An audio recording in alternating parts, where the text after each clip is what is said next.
Tollywood star choreographer Jani master పై POCSO చట్టం కింద కేసు నమోదైన సంగతి తెలిసిందే. ఈ కేసుకు సంబంధించి ఆయన్ని ఓ రహస్య ప్రదేశంలోంచి పోలీసులు విచారిస్తున్నారు.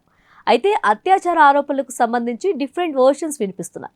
ఈ విషయంపై చాలా మంది ఆచితూచి మరీ మాట్లాడుతున్నారు. పోలీసులు విచారణను వేగవంతం చేస్తున్న తీరును చూస్తుంటే ఈ కేసులో చాలా గోల్మాల్స్ జరిగినట్లు ఉందని కొందరు అంటున్నారు. శుక్రవారం ఉదయం హైదరాబాద్కు జానీ మాస్టర్ను తీసుకొచ్చారు పోలీసులు.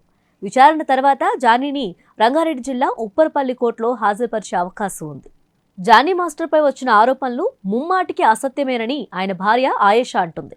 తన భర్తను ఇండస్ట్రీలో ఎదగనీయకుండా చేసేందుకు కొందరు కుట్ర చేస్తున్నారని బాధపడింది.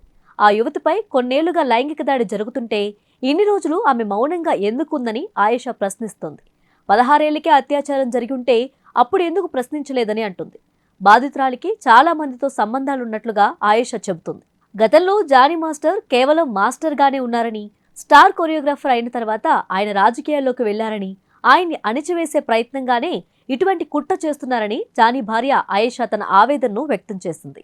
పాలిటిక్స్లో కుట్ర వల్లే ఆయనపై తప్పుడు ప్రచారం చేస్తున్నారని ఫైర్ అయ్యారు. జానీ మాస్టర్ ఏ అమ్మాయిని వేధించలేదని, ఫిర్యాదు చేసిన యువతికే చాలా ఎఫైర్లు ఉన్నాయని ఆమె ఆరోపించింది.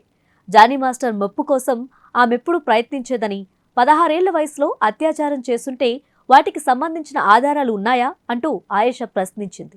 జానీని రాజకీయంగా అనగదొక్కేందుకే ఇలాంటి ప్రయత్నాలు చేస్తున్నారని ఆయేషా ఆరోపించింది.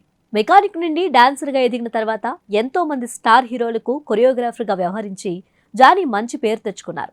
అలవైకుంఠపురంలో బుట్టబొమ్మ, పుష్పాలో శ్రీవల్లి, బీస్లో అరబిత్ కూతు, తిరులో మేఘం కరిగెను, జైలర్లో నువ్వు కావాలయ్యే సాంగ్స్తో స్టార్ కొరియోగ్రాఫర్గా మారాడు. బాలీవుడ్ చిత్రాలకు సైతం పనిచేసి అక్కడ కూడా మంచి క్రేజ్ తెచ్చుకున్నాడు. మరి ఇటువంటి టైంలో జానీపై ఇలాంటి ఆరోపణలు చేయటం ఏంటని నెట్టింట కామెంట్స్ వినిపిస్తున్నాయి. అత్యాచార ఆరోపణలు నిజమేనా కాదా అనేది తేలాలంటే మరికొన్ని రోజులు చూడాల్సిందే.